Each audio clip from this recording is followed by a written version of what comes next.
अगर इतने पर भी आप लोगों ने मेरी मिथिला का परित्याग नहीं किया तो आज यह जनक कुछ कहने के लिए विवश हो रहा है और कहना चाहता है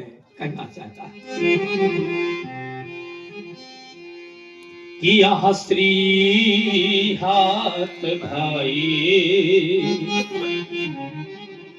हमने कह दिया कि श्रीहत भय, तो क्या आप लोगों ने कोई साधारण हार मानी? वो हार ही राजा हृदय से हार मान गए,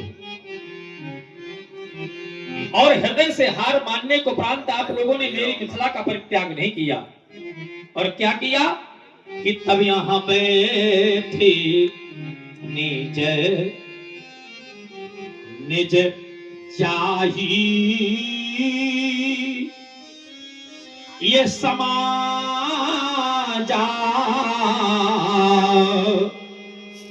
लेकिन कब बैठे कि जब यहां श्री हाथ भाई, श्रीहत होने को उपरांत भी आप लोगों ने मेरी मिथिला का परित्याग नहीं किया। अब आप लोग कौन सी अपेक्षाएं लेकर के आप लोग बैठे हैं यहाँ पर? कि आप लोगों के अंदर यह अपेक्षा है कि महाराज हमको वीर मान ले? नहीं। देखिए, मानने में और होने में बहुत बड़ा अंतर होता है। किसी को वीर कह दिया जाए वो वीर नहीं है तो वीर हो नहीं सकता, और जो वीर है उसको कहा जाए चाहे ना कहा जाए, जो वीर है तो वो वीर है। अब यदि आप लोग कह रहे हो कि महाराज आप हमको वीर मान ले, भटमानी मान ले, तो मैं वीर किसी को मान नहीं सकता, कह नहीं सकता। कुछ अनुभूतियां मैंने भी की है, और जो अनुभूत की है वही आप लोगों के सामने कहना चाहता हूं, वही कहना चाहता हूं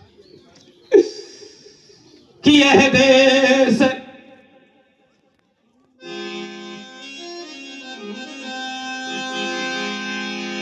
यह देश देश के राजा गण हम किन्हें कहें, ये बलशाली है, पर हमको यहाँ विश्वास हुआ ये पृथ्वी वीरों से खाली है। आज स्पष्ट, अरे हमको यहाँ विश्वास हुआ ये पृथ्वी वीरों से खाली है। अब आप लोग कहेंगे कि महाराज क्या आपको पहले मालूम नहीं था क्या कि पृथ्वी पर वीर है कि नहीं है? अच्छा ये बताओ, अगर हमें पहले मालूम होता तो क्या मैं जानबूझ करके समाज में अपनी हंसी कराता? जानबूझ करके मैं करता कि मेरी बेटी कुंवारी रह जाए, उसकी मांग न भर पावे? कभी मित्रों कोई भी व्यक्ति जानबूझ करके कोई काम नहीं करता। आज ये जनक अपने कार्य में असफल हो गया है, और ऐसी असफलता मेरे जीवन में अनेकों बार परिस्थितियां प्रतिकूल हुई, आभास नहीं हुआ, सुख आया कभी प्रसन्नता नहीं हुई। समत्व का दर्शन किया मैंने, संसार के लोग उदाहरण देने लगे कि मिथिला का राजा तो विरागी है, रहे कहावत परम विरागी, लेकिन उसी ही विलोक जिस समय मैंने देखा कि मेरी बेटी कुंवारी रह जाएगी, मेरा धैर्य छूट गया। धीरज हुंकर धीरज भागा। बड़े बड़े धैर्य वालों के धैर्य छूट जाते हैं जिनके घर में सयानी बेटियां होती। यदि आप लोग कह रहे हो कि महाराज क्या आपको मालूम नहीं था, तभी तो मैं कहना चाहता हूं कि यदि यह विचार पहले होता,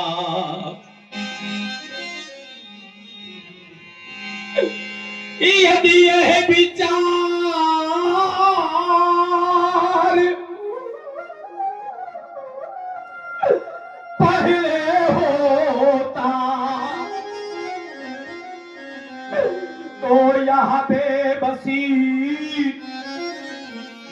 नहीं होती और हमें ये प्रणय करते ही नहीं, वो ऐसी हंसी नहीं होती। हंस लो दुनिया वालों, हंस लो, लेकिन संसार बेटी वाला है। एक बार जरा इन बैठे हुए बूढ़े बुजुर्ग पिताओं से पूछ लो, ईमानदारी से बताओ, जिसके घर में सयानी बेटी होती है, और चाहे व्यक्ति धनवान हो चाहे निर्धन हो, उसके हृदय में चिंता का जन्म हो जाता है। संसार का कितना भी बड़ा धनवान से धनवान व्यक्ति क्यों ना हो, लेकिन जब तक वो अपनी बेटी की मांग नहीं भरवा देता, तब तक पिता को सुख और शांति की प्राप्ति नहीं होती। बड़े बड़े धनवानों को मैंने देखा है, माताओं को तो मैंने यहां तक देखा है कि जिस समय बेटी सयानी हो जाती है, सुन लेना बैठी हुई माताओं, यद्यपि संख्या कम है लेकिन जितनी है फिर भी पर्याप्त है, कहना चाहते हैं, विचार करें आप लोग। जिस समय मैया अपनी उदर से कन्या को जन्म दे देती है, और जन्म देने के बाद जिस समय माँ बेटी को पाल पोस करके बड़ा करती है, तो सयानी बेटी को माँ अपने पास में बुला करके अपनी गोद में बैठा लिया करती है। अधिक स्नेह गोद बैठारी, सयानी बेटी को माँ पास में बुला करके और अपनी गोद में बैठा लिया करती है। कहा करती है, बेटी अब तू मुझको छोड़ करके चली जाएगी, केवल तेरी यादें शेष रह जाएंगी, केवल तेरी यादें शेष रह जाएंगी। अधिक स्नेह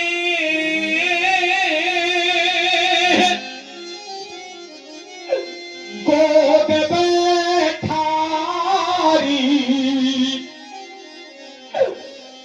और श्याम सरोज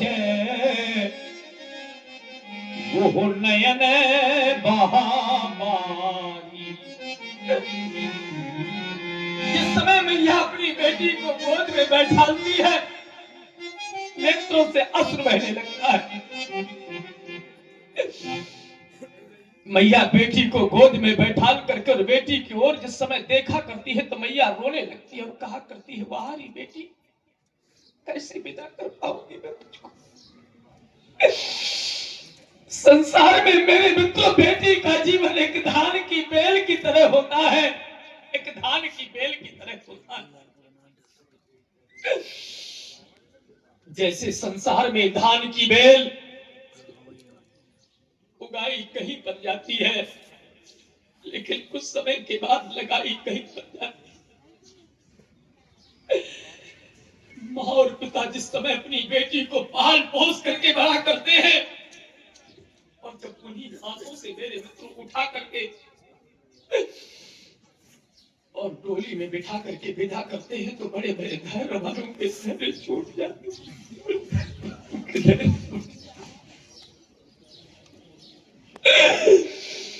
बहुरी बहुरी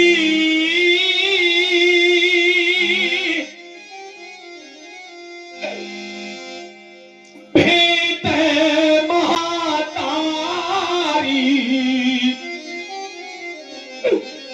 एक बार नहीं, दो बार नहीं, चार बार नहीं, मैया बार बार अपनी बेटी को गले से लगाया करती है। बहुरी बहुरी भेंट महातारी, और कहीं बिरंचे ये रची कत नारी, कहीं बिरल ये रची कत नारी। सुन लेना बैठी हुई माताओं, सयानी बेटी को मां पास में बुला करके अपनी गोद में बैठाल करके अपने हृदय से लगा लिया करती है मैया, और हृदय से लगा करके विधाता को दोष देने लगती है। कहा करती है, अरे विधाता तूने कैसी रचना की बेटी, जिस माँ ने तुमको पाल पोस करके बड़ा किया है, जिस पिता ने तुमको अपने प्रेम रूपी जल से सींच करके बड़ा किया है, वही माँ और पिता तुमको इन्हीं हाथों से कैसे विदा कर पाएंगे, कैसे विदा कर पाएंगे। और सर्वश्रेष्ठ नेता है, शायद ही कोई ऐसा हृदय होगा जो नहीं रो रहा होगा। प्रभावित हुए हमारे श्री अनिल त्रिपाठी अपनी बेटी को लगा करके और एक बात कहने लगा करती है, सुन लेना बेटी हुई माता हो, मैया क्या कहती है कि एक दिन माँ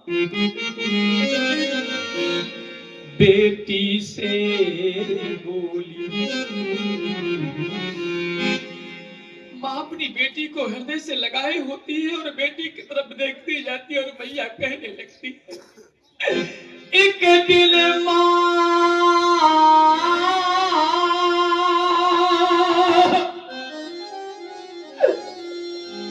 बेटी से बोली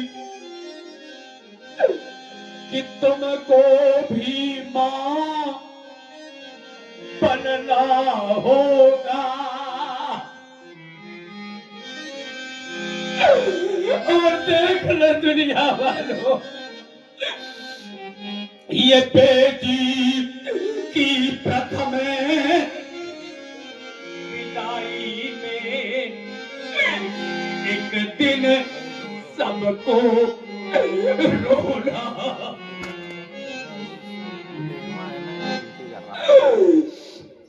जिस समय बेटी की दरवाजे से डोली निकलती है तो बड़े बड़े धैर्यवानों के धैर्य छूट जाते। आज जितने भी पिता यहाँ पर रो रहे हैं, माताएं रो रही हैं, ये इस बात का द्योतक है। पंडित जी विचार करना, जिन आंखों में आंसू हो, जितनी भी माताएं, जितने भी पिता रो रहे हैं, इस बात का द्योतक है कि ये पिता और ये माँ बेटी वाले ही होंगे, बेटी वाले ही होंगे। जिन आंखों में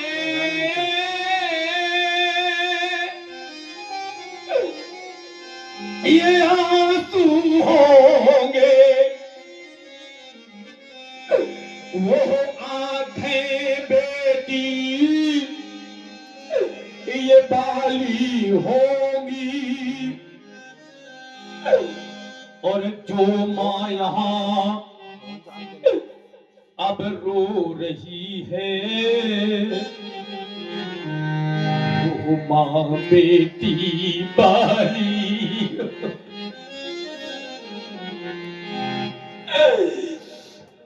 आज जितनी भी माताएं रो रही है, हर एक माँ मेरे मित्रों बेटी वाली होगी, हर एक पिता बेटी वाला होगा।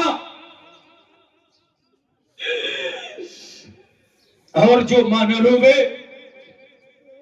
जो पिता न रोवे, उनके लिए तो मैं कहा करता हूं कि जिसके नैनों में नीर नहीं, जय हो जय हो जय हो जय हो। जिसके नैनों में नीर नहीं, वो नीर बहाना अब क्या जाने।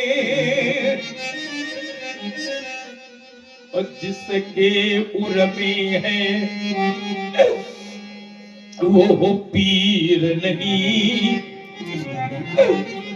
वो पीर पराई क्या जाने। जिस व्यक्ति के जीवन में कभी कोई कष्ट नहीं आया, वो दूसरे के कष्टों को नहीं जान सकता। जिस माँ ने कन्या को जन्म ही नहीं दिया, वो माँ कन्या के सुख और दुख को क्या जान सकती है। अन्यथा विचार करना बैठी हुई माताओं, जिस समय मैया कन्या को जन्म दे देती है, उसी दिन बेटी के पिता से कहा करती है कि धन इकट्ठा करो, इतना धन इकट्ठा करो कि अपनी बेटी को इतना धन दे करके विदा करेंगे कि हमारी बेटी जहां पर जाए उसका जीवन खुशी खुशी से बीते। लेकिन आज तक मैंने नहीं देखा कि कोई भी माँ, कोई भी पिता अपनी बेटी की विदाई प्रसन्नता से कर पाता।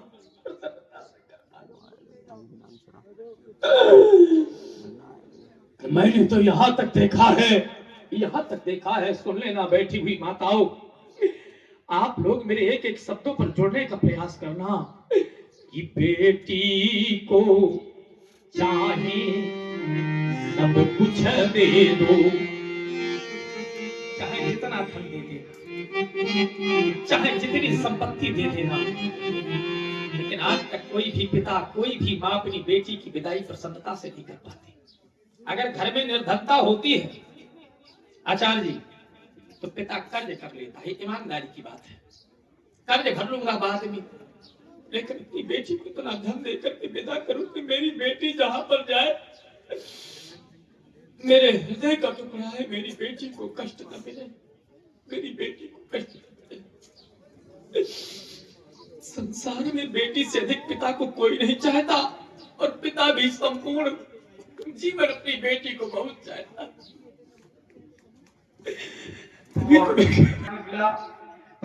बेटी को चाहे सब कुछ दे दो, पर दिल में संतोष नहीं होता।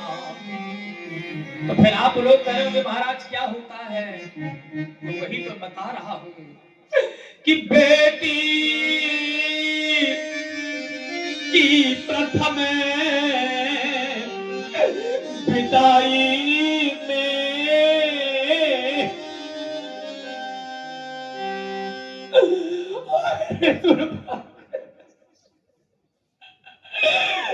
ये बेटी की प्रथम विदाई में ये हर मातु पिता देखा रोना, हर एक माँ रो देती है, हर एक पिता रो देता है। और मैं एक अपना अनुभव और कहना चाहता हूं, अगर आपने विदाई की होगी बेटी की तो जरा विचार करना। जिस समय भाई बहन का उठा करके अपनी बहन को डोली में बिठाता है, तो बेटी के केवल नेत्र लालायित रहते हैं अपने पिता को देखने के लिए, लेकिन पिता उस स्थान से हट जाता है कि आज मैं अपनी बेटी के पास कैसे जाता हूं,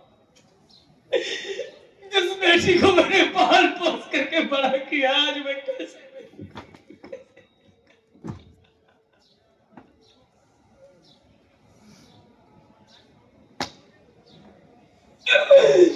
मेरे जो पिता होने,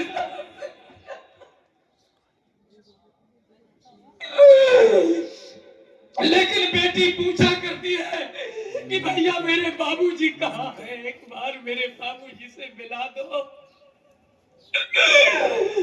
भैया यही कहता है कि बहन बाबूजी आ जाए फिर चिंता न करो। स्थान पर नहीं जाता मेरे मित्रों, कहता है कैसे अपनी फूल जैसी बच्ची को उठा करके विदा करता, कैसे विदा,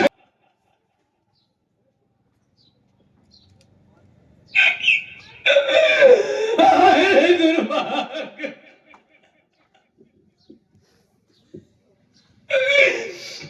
मेरे मित्रों मैंने देखा है, मैं तो कहा करता हूं कि जो मां न रोवे, जो पिता न रोवे, समझ लेना उस मां ने अपनी उदर से कन्या को जन्म ही नहीं दिया। जो पिता न रोवे, उस पिता ने अपने हाथों से बेटी को पाल पोस करके बड़ा ही नहीं किया। तभी तो हम कहा करते हैं कि जिसने यह कन्या अरे चाही नहीं,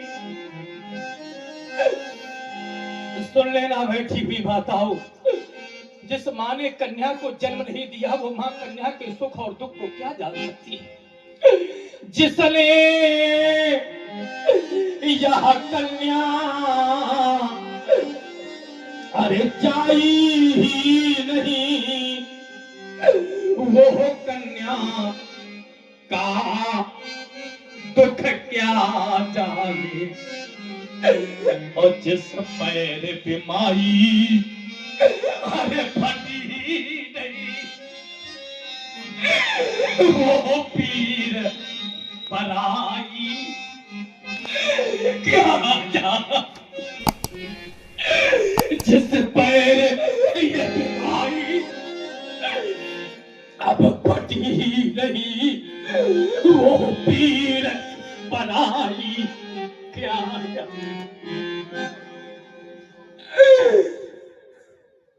और आप लोग देख रहे हैं बहुत ही कारुणिक विलाप, भूतों और भविष्य बहुत कारुणिक विलाप है। आप आशीष बेट के छोटे कन्या को जन्म नहीं दिया वो माँ कन्या के सुख और दुख को नहीं जान सकती। जिस पिता ने अपने हाथों से बेटी को पाल पोस करके बड़ा नहीं किया वो पिता बेटी के सुख और दुख को नहीं जान सकता। बेटी का जीवन सदैव दूसरों के लिए होता है, जन्म से लेकर के और मृत्यु तक। आप विचार करें, जब तक बेटी अपने पिता के यहाँ रहती है तो पिता के अधीन रहती है, किसी भी जगह पर पिता उसका पाणी ग्रहण संस्कार कर दे, आज तक किसी की बेटी ने ये नहीं कहा होगा कि पिताजी मैं वहां नहीं जाऊंगी।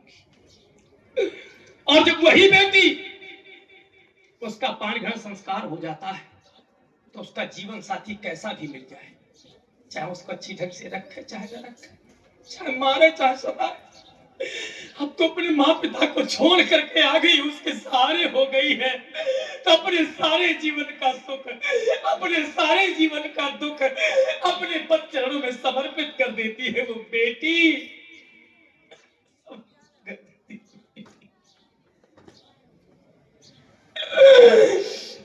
और वही बेटी जब माँ बन जाती है तो माँ के स्नेह प्रेम को तो संसार ने देखा होगा। माँ भूखी सो सकती है लेकिन मेरे मित्र अपने पुत्रों को कभी भूखा नहीं देख सकती। अगर घर में निर्धनता है तो मेहनत मजदूरी करके एक नहीं दो नहीं चार चार बच्चों को माँ पाल लेती है, लेकिन हाय दुर्भाग्य उन चार बेटों के द्वारा एक माँ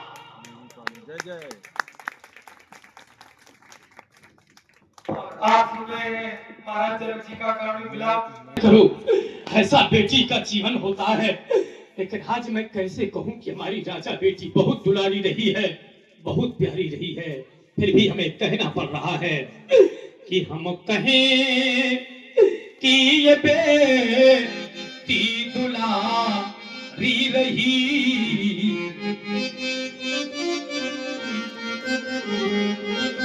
आज अगर हम कह दें कि हमारी राजा बेटी बहुत दुलारी रही है, बहुत प्यारी रही है, तो आप लोग मानने के लिए तैयार नहीं होगी। यही कहोगे कि महाराज अगर बेटी इतनी दुलारी थी तो आपको प्रण ऐसा नहीं करना चाहिए। अरे मेरे मित्रों, मैं कैसे कहूं, ये तो मेरा पुण्य है, मेरा फल है। जनक सुकृति मूरत देही, ये मेरा सुकृति है, मेरे पुण्यों का फल है, तो क्या ये मुझको प्यारी नहीं होगी? तभी तो मुझे कहना पड़ गया कि हम कहें ती दुलारी रही, पर सीता बेटी मेरी हाय कुंवारी रही। राजा बेटी मेरी हाय कुंवारी रही, बड़े अरमान से मैंने पाली सिया। जिस समय धरा ने अपना वक्षस्थल फाड़ करके इस कन्या को मुझे प्रदान किया था तो बड़े अरमानों के साथ मैंने बेटी सीता का पालन पोषण किया था। एक दिन वो आएगा कि इन्हीं हाथों से अपनी बेटी को उठा करके और डोली में बिठा करके विदा करूंगा, लेकिन क्या हो गया, अरमान सारे धराशायी हो गए। बड़े अरमान से मैंने पाली सिया, लेकिन देख लो दुनिया वालों, ये प्रण न पूरा हुआ, हाय फटे ताहिया। प्रण न पूरा हुआ, हाय फटे ताहिया। आज मती मेरी कैसी ये मारी गई। आज मेरी मती की गति को क्या हुआ, समझ ही नहीं पाया। संसार के लोग यही कहेंगे कि राजा जनक तुम तो बहुत ज्ञानी कहलाते थे, धर्मात्मा कहलाते थे, कहां गया तुम्हारे ज्ञान का परसीवन, क्या हो गया? बड़े अरमान से मैंने पाली सिया, लेकिन प्रण न पूरा हुआ, हाय फटे ताहिया। तो आज मती मेरी कैसी ये मारी गई, और ये वाटिका में कली अध खिली रह गई। सुन रहे हैं महाराज जी का कार्य अध खिली रह गई। तो हम कहें कि ये बेटी दुलारी रही, पर सीता बेटी मेरी हाय कुंवारी रही। संसार में कितना भी बड़ा व्यक्ति ऐश्वर्यवान क्यों ना हो, समाज में उसका कितना भी बड़ा ऊंचा पद क्यों ना हो, और जब पद होता है तो व्यक्ति का कद बढ़ जाता है। लेकिन जिसके घर में बेटी कुंवारी हो, सातों द्वीपांतर के यहाँ पर महिपाल बैठे थे, जम्बू प्लक्ष सालीमल कुश क्रौंच पुष्कर और साग। मैंने संपूर्ण प्रयास किया है बेटी के मांग भरवाने का, लेकिन अगर मांग नहीं भर पाई तो आप लोग यही कहोगे, देख रहे हो स्थिति और परिस्थिति को, लेकिन यही कहोगे कि देख ले वही जनक है जिसके घर में कुंवारी बेटी बैठी हुई है। समाज में मेरे मित्र में मुंह दिखाने के योग्य नहीं रह जाऊंगा कि आज मेरे दरवाजे पर मेरी बेटी की डोली आ गई है, बारात इकट्ठा है, लेकिन कोई दूल्हा नहीं दिखाई दे रहा है। तभी तो मुझे कहना पड़ गया कि आज मिथिला में डोली, आज मिथिला में डोली सजी रह गई, वाटिका में कली अध खिली रह गई, वाटिका में कली अध खिली रह गई। पाली पोसी नपति की विजय वाटिका, ये विजय रूपी वाटिका का पालन पोषण मैंने अपने निज के हाथों से किया था। पाली पोसी नपति की विजय वाटिका, आज पीरों के सम्मुख बनी नाटिका, मेरे मन की कली अध खिली रह गई,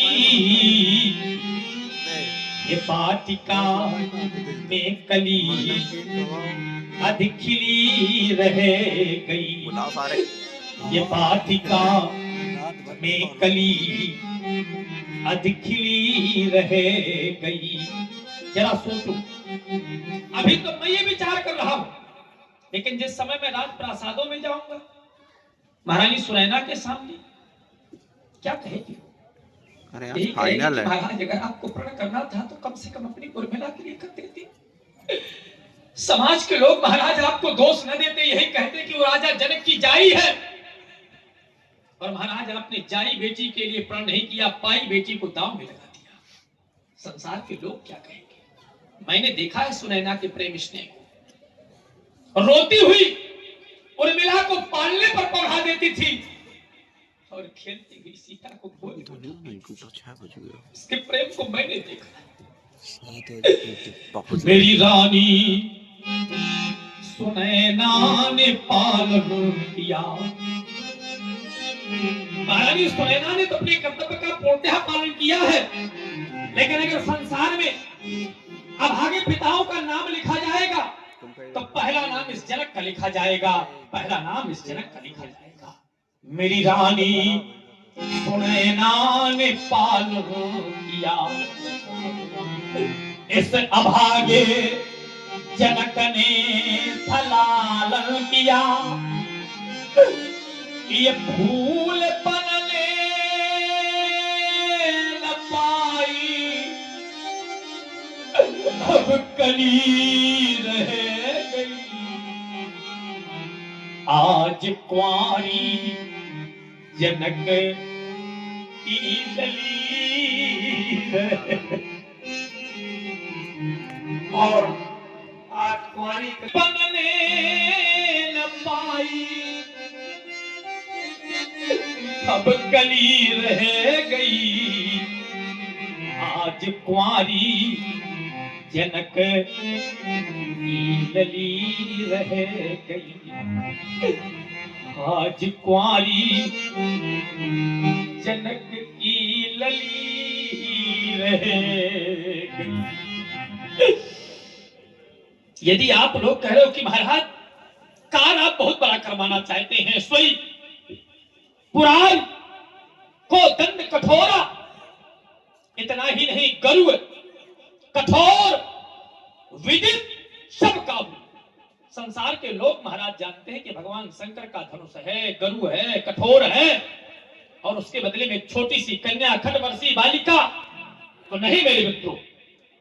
यदि यह गरुड़ है, यह कठोर है, इस संसार में विदित है कि कोई साधारण कन्या नहीं है।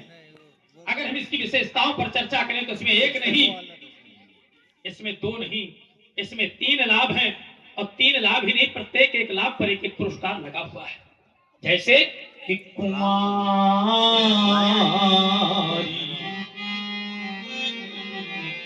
हमने कह दिया कुंवारी तो क्या साधारण होगी, विशेषता लगी हुई है। अगर केवल कुंवारी कह देते तो आप लोग कहते कि महाराज कन्या है तो हमारे पास में भी है, लेकिन ये कैसी कन्या है कि कुंवारी मनो हरि पिजाय बड़ी, अकीरत यति कमुनी,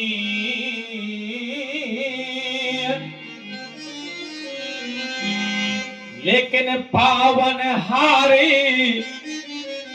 और ये बिरंच जनु, रच्यो न धनु तमुनी। आज अगर विधाता मेरी बेटी की रचना करते तो उसके विवाह के अंत अंकित करते थे। हम जानते हैं समय अधिक हो गया है, और जिसने समय को न जाना उसने कुछ भी न जाना। भाई समय से सारे कार्य होने चाहिए, समय बाध्य कर रहा है। यदि आप लोग कह रहे हो कि महाराज प्रण छोड़ दे और बेटी का विवाह कर दे, तो देखिए प्रण और रण ये क्षत्रियों के 2 भूषण होते हैं। क्षत्रियों सच्चा क्षत्रिय प्रण करने के बाद प्रण नहीं छोड़ेगा, प्राण छोड़ देगा, और सच्चा क्षत्रिय रण में जाने के बाद पीठ नहीं दिखाएगा, सीने पर वार नहीं दिखाएगा, नहीं पर सच्चा क्षत्रिय नहीं है। यदि आप लोग कह रहे हो कि महाराज अपना प्रण छोड़ दे, तो सुकृत जाई जो प्रण परिहरा। तो फिर आप लोग कहोगे महाराज अब आप क्या करोगे, तो जो संसार का कोई पिता नहीं कहेगा, आज वो जनक कहने जा रहा है कि कुंवारी कुंवारी और रहे का कराम। क्या कोई पिता कहेगा कि मेरी बेटी कुंवारी रह जाए, लेकिन ये जनक कह रहा है कि कुंवारी कुंवारी रहे का कराम। आप लोग करो महाराज प्रण छोड़ दे, तो देखिए इतिहास में नाम किसके लिखे जाते हैं, जो अपने परिवार को, अपने धन को, अपने वैभव को संसार के प्रति न्यौछावर करते थे, उन्हीं के नाम इतिहास में लिखे जाते हैं। शिवी, दधीच, हरिचंद्र, नरेशा, सहे, धर्म, हितकोटि, कलेशा, रंति, देव, बलिभूप, सुजाना और धर्म धर्यु सही संकट। अगर आप लोग करो महाराज प्रण छोड़ दे, अपनी बेटी के पीछे कुंवारी रह जाए, प्राण छोड़ दूंगा, ये स्वीकार है, लेकिन प्रण छोड़ना स्वीकार नहीं है। नहीं, छत्रत्व में दाग लग जाएगा। आगे आने वाली पीढ़ी क्या कहेगी कि हमारे पूर्वज क्या थे, वचन कह करके पलट गए। प्राण चले जाए लेकिन वचन की रक्षा करूंगा, वचन नहीं जाने। सुकृत जाय जो प्रण परिहरऊं, तो कुंवारी कुंवारी रहाई इतना अवश्य कहना चाहता हूं कि आप लोगों के ऊपर भी प्रतिबंध लगाने जा रहा हूं। जितने भी छत्ते नेपाल बैठे हुए कान खोल करके सुन ले, मेरा खुला उद्घोष है। और उद्घोष क्या है? अब चली कौन माखे भटमानी कारण है वीर वीर। अब किसने जानी? मही मैं जानी।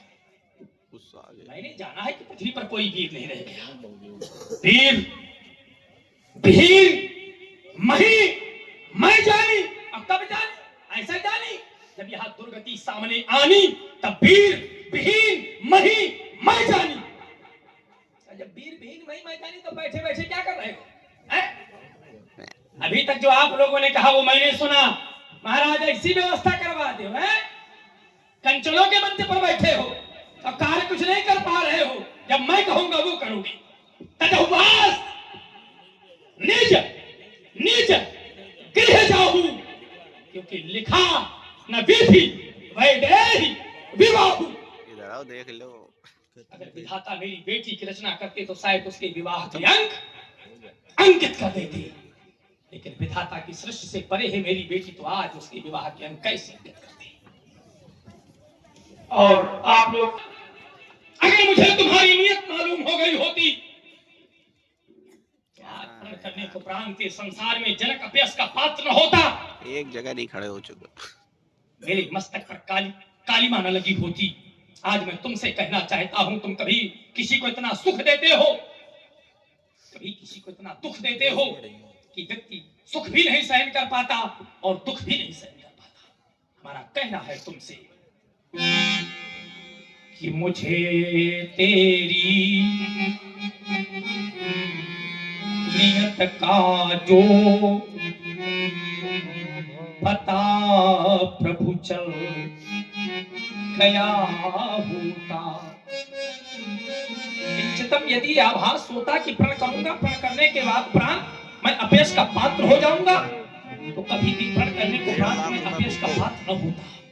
मुझे तेरी नियत का जो पता प्रभु चल गया होता, तो मैं यहाँ प्रण नहीं करता, तो समय प्रभु टल गया होता। भाई रात्रि के बाद दिन आता है और दिन के बाद रात्रि आती है, सुख के बाद दुख आता है, दुख के बाद सुख आता है। समय एक जैसा थोड़ा ना जाता है, तो समय प्रभु टल गया होता। ये जगत वाले कहेंगे क्या, इस जगत का तू विधाता है, तू हंसाता है रुलाता है, पर समझ में कुछ नया आता है। नहीं है वीर इस वसुधा में, अरे जरा सावधान जो होता, तो कभी प्राण में नहीं करता, तो समय प्रभु टल गया होता। समय प्रभु टल गया होता। बस कहना भी चाहें तो कहना भी नहीं चाहिए, क्योंकि समय अधिक हो गया है। अब यही कहना चाहते हैं कि चले जाओ हमारी मिथिला से। अब नहीं गए तो सभा का संचालन मैंने करवाया था और इसके बंद करवाने का अधिकार भी मेरा है। अगर इतने पर भी आप लोगों ने मेरी मिथिला का परित्याग नहीं किया, तो ये कहने के लिए विवश हो रहा हूं कि ये सभा